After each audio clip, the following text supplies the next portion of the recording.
Eh bien, êtes-vous prêt à dépasser votre passé? En d'autres termes, y a-t-il des choses que vous auriez aimé ne pas avoir faites ou des choses que vous auriez aimé avoir faites et que maintenant vous n'y pouvez rien? Vous savez quoi? Il est temps de passer outre. Restez donc avec nous et apprenez à le faire.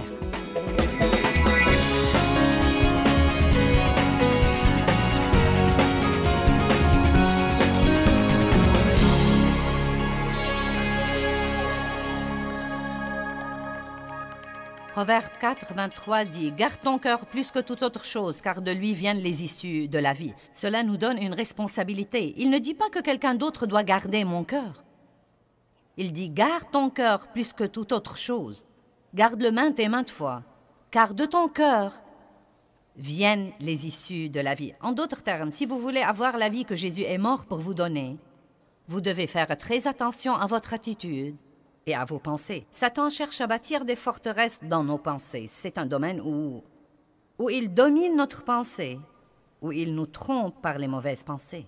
Nous sommes censés renverser toutes ces forteresses. Nous avons des armes, nous sommes dans une guerre. Nos armes ne sont pas des armes naturelles. Vous ne pouvez pas vaincre l'ennemi en l'étranglant. Vous ne pouvez pas vaincre le diable en le liant, en l'emprisonnant. Toutes les armes efficaces que nous avons contre le diable sont des armes que nous ne pouvons pas voir. Les choses spirituelles sont des choses réelles, mais nous ne pouvons pas les voir. Une de ces armes est la parole de Dieu. Vous ne saurez même pas si le diable vous ment si vous ne connaissez pas la parole. La louange et l'adoration est une arme contre l'ennemi. Et nous devons, j'ai dit hier que nous devons penser moins et remercier plus. En d'autres termes, nous devons être plus reconnaissants et exprimer notre reconnaissance. Mais au lieu de trop penser, nous pensons parfois d'une façon excessive. Nous pensons aux choses que nous faisons mal tous les jours et nous oublions de remercier Dieu pour la grâce qu'il nous a donnée pour bien faire peut-être 150 choses. Nous pensons aux 2 choses que nous n'aimons pas dans notre vie et aux 2 choses qui nous exaspèrent chez une personne avec qui nous sommes en relation et nous oublions de remercier Dieu pour toutes les autres choses qui sont positives et qui sont bonnes. La prière est une arme spirituelle. Le Seigneur m'a dit la semaine dernière une chose très intéressante pendant que je priais. Il y a un verset dans l'Évangile de Jean où Jésus demande 3 fois à Pierre, « Pierre, m'aimes-tu? Pierre, m'aimes-tu? Pierre, m'aimes-tu? » Et évidemment, il essayait de lui dire quelque chose. « Eh bien, si tu m'aimes, il va y avoir des sacrifices que tu seras obligé de faire et tout ne va pas toujours marcher à ton idée. Es-tu donc sûr que tu m'aimes vraiment? » Eh bien, je priais et le Seigneur m'a dit, « Joyce, crois-tu vraiment à la puissance de la prière? » « Oui, Seigneur. » Puis il a répété, « Crois-tu vraiment à la puissance de la prière? » Eh bien, oui. « Joyce, crois-tu vraiment à la puissance de la prière? » Au moment où je l'ai entendu me le dire 3 fois, j'ai su que le Seigneur essayait de me dire que la prière est probablement beaucoup plus puissante que nous ne le croyons et que nous ne le comprenons. La prière devrait toujours être notre première ligne de défense. Et si nous croyons vraiment à la puissance de la prière, comme nous aimons penser que nous croyons, nous n'essayerons pas tout ce que nous pouvons essayer avant de dire « Je crois qu'il n'y a plus rien que je puisse faire à part la prière. » Donc là encore, quand un problème se pose dans notre vie, nous devons penser moins et prier plus, car ce que nous faisons, c'est que nous essayons de le résoudre en raisonnant. Nous entrons dans notre pensée et nous essayons de trouver ce que nous pouvons faire pour résoudre ce problème. Et la vérité est que si l'Éternel ne bâtit la maison, ceux qui la bâtissent travaillent en vain. Et donc, quel que soit ce que nous essayons de faire, si nous ne mettons pas Dieu au courant de notre situation par la prière, car la prière ouvre la porte à Dieu pour intervenir et travailler, le diable fera à son idée dans nos vies. L'obéissance est une guerre spirituelle. Soumettez-vous à Dieu, résistez au diable et il fuira. Et là encore, nous pensons trop parfois à ce que Dieu nous dit de faire et nous pouvons nous en dissuader. Nous devons obéir et non pas voter sur ce que Dieu dit. Marcher dans l'amour est une guerre spirituelle. Romains 12, 21 dit que nous surmontons le mal par le bien. Quand le diable vous attaque, une des choses les plus puissantes que vous puissiez faire, c'est d'être gentil avec les autres. J'ai dit, quand le diable vient et vous attaque, une des choses les plus puissantes que vous puissiez faire, c'est de faire du bien envers les autres. Laissez-moi répéter. Quand le diable vous attaque, une des choses les plus puissantes que vous puissiez faire, c'est de faire du bien exprès envers les autres. Vous n'en aurez peut-être pas envie, mais vous pouvez le faire exprès. Aussi, passer du temps avec Dieu est une guerre spirituelle. Si vous marchez en présence de Dieu et que vous avez vraiment cette présence de Dieu sur vous, tout autour de vous et avec vous à tout moment, le diable ne saura pas quoi faire de vous. J'ai clôturé l'enseignement de la nuit dernière en disant qu'une pensée trompée engendre une vie trompée. Et mon message aujourd'hui est intitulé « Pensez à vos pensées ». Certains gens s'en fichent de leurs pensées. Vous devez penser à vos pensées. Si vous vous sentez déprimé, pensez à quoi vous avez pensé et dans un peu de temps, vous comprendrez pourquoi vous êtes démoralisé de cette façon. Si vous êtes troublé, pensez à ce que vous avez pensé parce que vous pouvez soit vous troubler, soit vous rendre heureux. Vous pouvez soit avoir une bonne journée, soit avoir une mauvaise journée à cause de vos pensées. Ne me regardez pas comme si vous ne saviez pas de quoi je parle. J'ai dit, vous pouvez soit être en bonne humeur, soit être de mauvaise humeur à cause de vos pensées.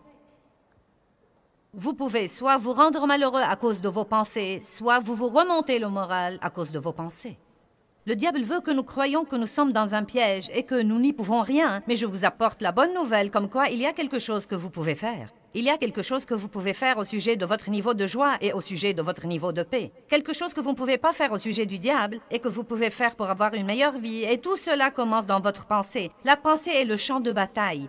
Et si vous n'apprenez pas à penser comme il faut, le diable contrôlera votre vie.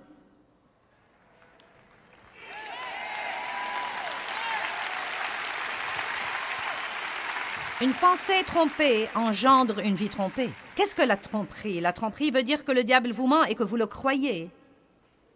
Ou que l'ennemi qui travaille par une autre personne vous ment et que vous le croyez. Amen? Vous ne devez pas être trompé. En fait, la Bible nous dit, dans Matthieu 24, 4, « Prenez garde que personne ne vous trompe et ne vous égare. » C'est à nous de veiller à ne pas être trompés. Là encore, si vous ne connaissez pas la parole, vous ne saurez pas que vous êtes trompés. Mon père a abusé de moi sexuellement dans mon enfance pendant de nombreuses années, et donc, le diable a bâti beaucoup de forteresses dans ma pensée. Eh bien, tu auras toujours une vie inférieure, car tu es maintenant une marchandise sale et usagée. Puis j'ai découvert là-dedans que mon avenir n'est censé rien avoir avec mon passé. N'est-ce pas une bonne nouvelle? J'ai découvert qu'il n'est jamais trop tard pour un nouveau commencement. Jamais trop vieux pour prendre un nouveau départ. Qu'on n'a jamais trop de problèmes pour arriver à avoir une bonne vie. Mais avant de savoir ce qu'il y avait là-dedans, je ne savais pas que je croyais un mensonge. Vous devez connaître la parole de Dieu. Dans Genèse chapitre 3, 1 à 6, nous voyons qu'Ève a été trompée par les mensonges de Satan. Quand le diable veut un accès à votre vie, il commence à dire à votre pensée des choses qui ne sont pas vraies. De petites suggestions. Parfois, elles n'ont même peut-être pas l'aspect d'un mensonge, elles sont juste une petite déformation de la vérité. Et c'est toujours en fait un mensonge. Mais nous ne nous rendons pas compte parfois que ces choses-là sont des mensonges. Vous voyez, que lui a-t-il dit? Eh bien, Dieu vous a-t-il réellement dit? Le ton même de la voix met un point d'interrogation. Pourquoi Dieu a dit que vous ne pouviez pas avoir ça? Qu'essaye Dieu de vous refuser? Qu'y a-t-il là-dedans qui serait très amusant et dont Dieu essaye de vous priver? Peut-être que si vous faites ça, il y aura quelque chose que vous pouvez avoir ou que vous pouvez savoir et que vous ne savez pas. Savez-vous qu'a fait Ève? Elle a pensé aux paroles du diable. Et je crois qu'au début, Ève savait dans son cœur que c'était mauvais, car la première chose qu'elle a dite était « Oh non !» Dieu a dit que nous ne pouvions pas faire ça. Et il a joué avec sa pensée, et elle a ensuite commencé à bien penser à ce qu'il disait, et cela avait l'air raisonnable. Puis-je vous dire quelque chose? La foi est déraisonnable parfois. Ce que Dieu nous demande ou nous mène à faire est très déraisonnable parfois. Parfois, ce que Dieu nous demande de faire n'est pas toujours ou il n'est même pas normalement logique. C'est pourquoi nous devons penser avec la pensée de l'esprit et non pas penser avec la pensée de la chair. Et là encore, parfois, vous pensez à l'excès alors que vous devez demander à votre cœur. Arrêtez de vivre par le raisonnement et demandez à votre cœur si vous voulez avoir des réponses justes sur ce que vous devez faire.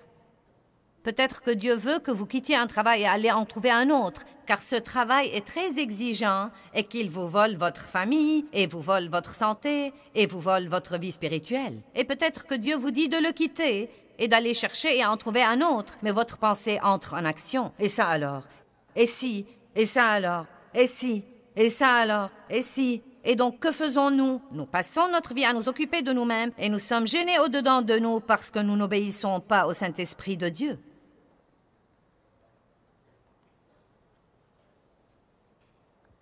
Laissez-moi vous dire quelque chose. Votre destinée ne sera jamais accomplie si vous n'apprenez pas à être mené par le cœur et non pas la tête. Car croyez-moi, Dieu m'a dit de faire des tas de choses qui étaient illogiques pour ma tête. Et beaucoup de ce que Dieu vous dit de faire n'aura aucun sens pour vos amis. Et ils vous diront que ça n'a aucun sens. Ça n'a aucun sens, ça n'a aucun sens. Eh bien, ce n'est même pas raisonnable, ce n'est même pas logique. Vous savez quoi? La sagesse du monde n'est pas la voix de Dieu. Ouvrez avec moi à 1 Corinthiens 3, verset 18. Et je ne suggère pas que nous devons tous sortir et voir à quel point nous pouvons être stupides, mais je vous dis que vous devez suivre votre cœur et non pas votre tête. 1 Corinthiens 3, 18 à 20.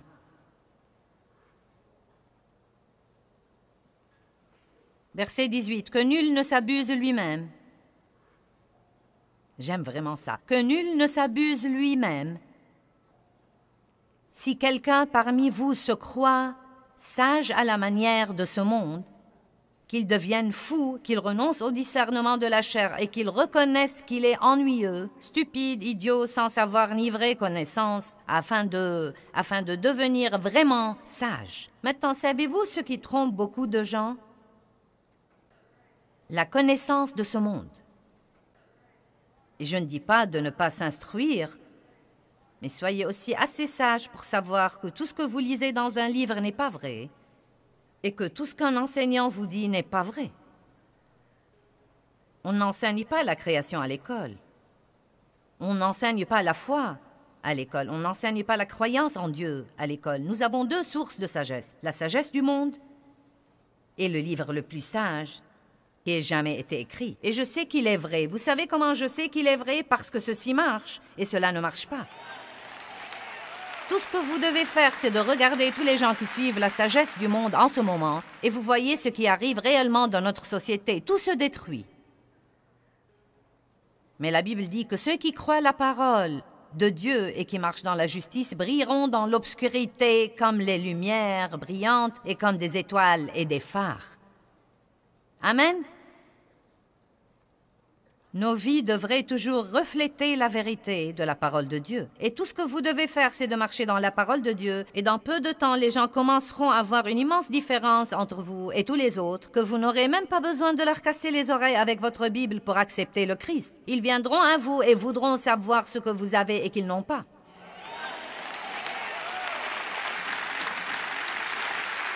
Et là encore, je ne critique pas l'instruction, car l'instruction est merveilleuse, mais je dis qu'il y a un discernement et une sagesse qui la dépassent de loin. Verset 19. Car la sagesse de ce monde est folie, absurdité et stupidité devant Dieu. Car il est écrit, celui qui prend les sages dans leur propre ruse. Et encore, le Seigneur connaît les pensées et les raisonnements des sages humainement, et c'est dans sa sagesse qu'ils sont vraiment vains. Vous savez, l'une des choses très trompeuses, c'est de penser que nous savons tout. De penser que nous savons tout. Par exemple, aujourd'hui, quand vous avez appris que j'allais enseigner sur le champ de bataille de la pensée, vous avez dit « Oh, j'ai déjà lu ce livre-là ». Mais vous savez quoi? Tout ceci est signe que vous pensez déjà que vous savez tout et qu'il ne vous reste rien à apprendre là-dessus. Nous devons nous rendre compte, j'ai besoin de ça. J'ai besoin de ça. J'ai besoin de ça. Parle-moi, Joyce. Parle-moi, Seigneur. Parle-moi. J'ai besoin de ça et de cette aide-là. Vous savez, nous devons toujours être ouverts à ce que Dieu veut nous enseigner. Amen. Je vous prie d'ouvrir avec moi à Romains 12.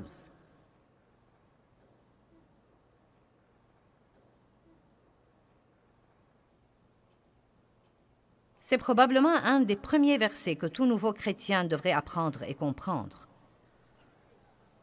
Romains 12, 2. Ne vous conformez pas à ce monde, mais soyez transformés. Transformer veut dire changer de fond en comble. Soyez transformés par le renouvellement complet de votre pensée. Transformé. Quand quelqu'un est régénéré, la Bible dit, si quelqu'un est en Christ, il est une nouvelle créature. Les choses anciennes sont passées, voici toutes choses sont devenues nouvelles spirituellement parlant. Votre homme spirituel est maintenant tout nouveau et Dieu a un plan extraordinaire pour votre vie. Mais vous savez quoi? Bien que vous soyez régénéré et bien que vous alliez au ciel, et bien que Dieu ait un bon plan pour votre vie, et bien que vous puissiez prospérer et vous puissiez réussir et avoir la grâce et avoir tant de bonnes choses qui vous sont réservées, si vous ne renouvelez pas votre pensée selon la parole de Dieu, si vous n'apprenez pas à penser d'une façon différente, vous ne profiterez de rien de tout ce qui vous appartient. Cela ressemble à quelqu'un qui a $1 million à la banque et qui vit dans la pauvreté, soit parce qu'il ignore qu'il l'a, soit parce qu'il ne sait pas comment le retirer. Vous devez renouveler votre pensée. Vous ne devez pas être désespéré, vous ne devez pas être déprimé. Ce n'est pas parce que vous vous sentez déprimé que vous devez rester déprimé. Ce n'est pas parce que vous avez commis une erreur que c'est la fin du monde. Vous n'êtes pas dératé parce que vous échouez. Vous devenez dératé quand vous arrêtez d'essayer. Mais vous voyez, ce n'est que quand j'ai commencé à lire la Bible que j'ai appris toutes ces choses-là. Alléluia. Ne vous conformez pas à ce monde, ne pensez pas comme le monde, n'agissez pas comme le monde, ne désirez pas ce que le monde désire, mais soyez transformés, complètement changés. Vous savez qu'une chenille se transforme en un beau papillon. C'est la meilleure analogie que nous puissions donner. Qui dirait jamais avoir un beau papillon qu'il puisse venir d'une chenille? Et beaucoup d'entre vous, comme moi, étaient des chenilles et deviennent des papillons. Mais il faut une transformation. Il faut un changement intérieur. Quelque chose doit se produire à l'intérieur de vous avant qu'il ne se manifeste à l'extérieur de vous. Aussi sauvés que vous soyez, si vous pensez toujours comme des pécheurs, vous n'aurez jamais une bonne vie. Soyez transformés par le renouvellement complet de votre pensée. Pensez différemment à propos de votre argent. Les pécheurs ne pensent pas à donner leur argent. Vous devez penser comme des croyants.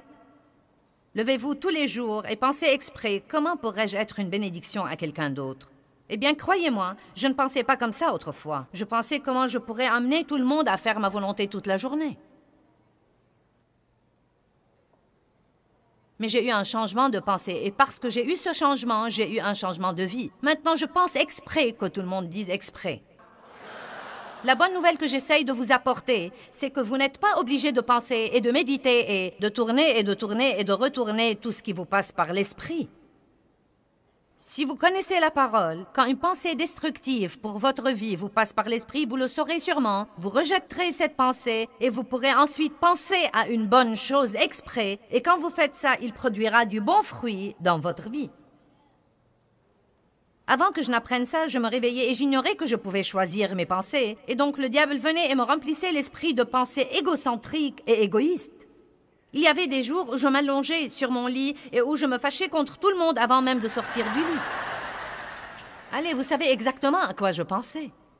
Je pensais à tout ce que Dave a fait hier et que je n'ai pas aimé, et à tout ce qu'il allait faire aujourd'hui et que je ne vais pas aimer. Et j'avais déjà tout planifié pour que quand il le fera, je saurai ce que j'allais lui dire. Nous avons eu 5 querelles avant même que je ne pose mes pieds sur le plancher. Et j'étais vexée avant même de me lever. Vous pouvez vous vexer émotionnellement. Vous pouvez vous attirer des douleurs physiques à cause de vos propres pensées. Alléluia. Oh, quel changement de vie que de se réveiller le matin maintenant Et la première chose que je dis, merci Seigneur pour ce jour. Merci Dieu pour m'avoir permis de jouir de ce jour que tu m'as donné. Merci pour ma famille et mes enfants. Merci pour m'avoir permis d'être dans le ministère. Montre-moi les moyens dont je peux être une bénédiction aux autres aujourd'hui. Quel changement! Quelle transformation! Ne vous conformez pas à ce monde, mais soyez transformés par le renouvellement complet de votre pensée. Vous savez quoi? Je suis heureuse maintenant. Je suis heureuse. Et je me rappelle quand j'ai été victime d'abus sexuels et quand j'ai eu un mauvais mariage qui était destructif aussi. Je disais au Seigneur quand je priais la nuit, « Dieu, je voudrais vraiment être une femme heureuse un jour. » Car j'ai été si malheureuse. J'ai été si malheureuse toute ma vie. J'ai vécu dans la crainte et le souci et le tourment et la condamnation et la culpabilité. Je ne pouvais pas jouir de quoi que ce soit et je priais en disant « Dieu, je veux vraiment être heureuse un jour. » Et j'ai le plaisir de vous annoncer que je suis heureuse aujourd'hui.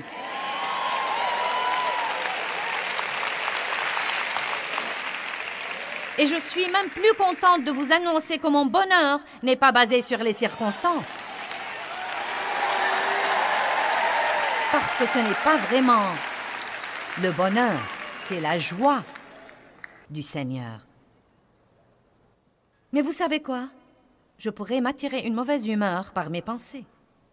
Non, mais je pourrais littéralement aller m'asseoir là, et si je décidais de penser à de mauvaises choses pour 30 ou 40 minutes, non, mais je pourrais honnêtement piquer une crise à cause de mes pensées.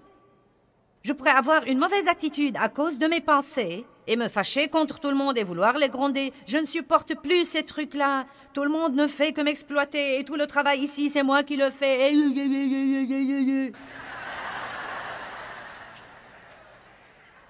Écoutez-moi, vous pouvez vous aider vous-même.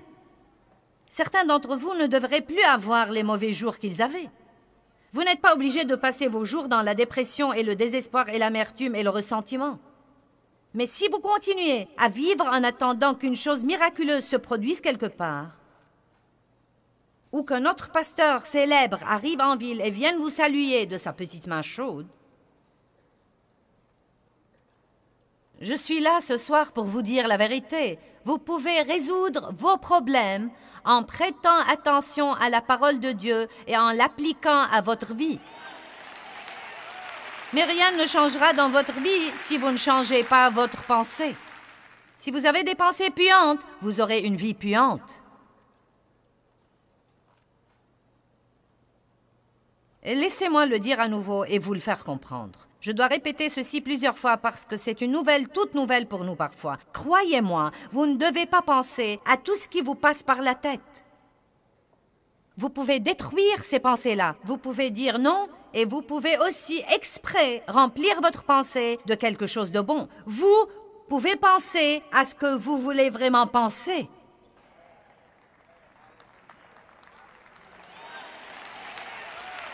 J'ai entendu une demoiselle là-haut dire « Vous savez quoi, j'aime ça, car c'était exactement ma réaction la première fois qu'on a commencé à me dire ça, car je ne le savais pas. » Est-ce que vous pouvez imaginer la condition de la vie des gens dans le monde aujourd'hui qui ne savent pas ça?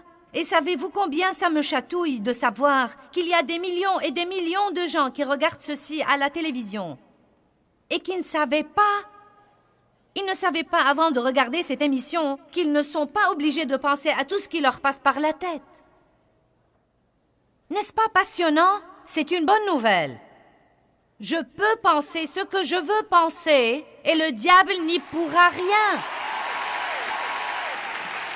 Il ne pourra pas me contrôler si je ne le laisse pas contrôler ma pensée. Voilà le problème. Je ferais bien de vous dire quel est le problème. Voilà le problème. Nous avons des mauvaises habitudes dont nous devons nous débarrasser.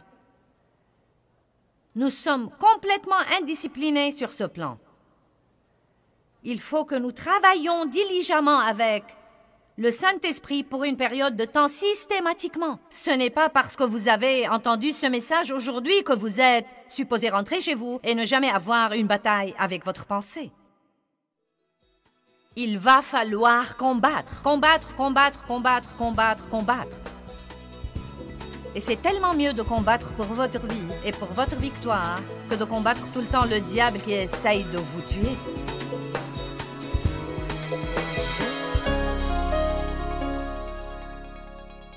J'avais pendant une grande partie de ma vie ce que j'ai appris à appeler une pensée puante. Et à cause de cela, je disais très souvent « Eh bien, ma vie pue ». Si vous n'aimez pas l'aspect que prennent les choses dans votre vie, vous devez peut-être, vous aussi, changer votre pensée.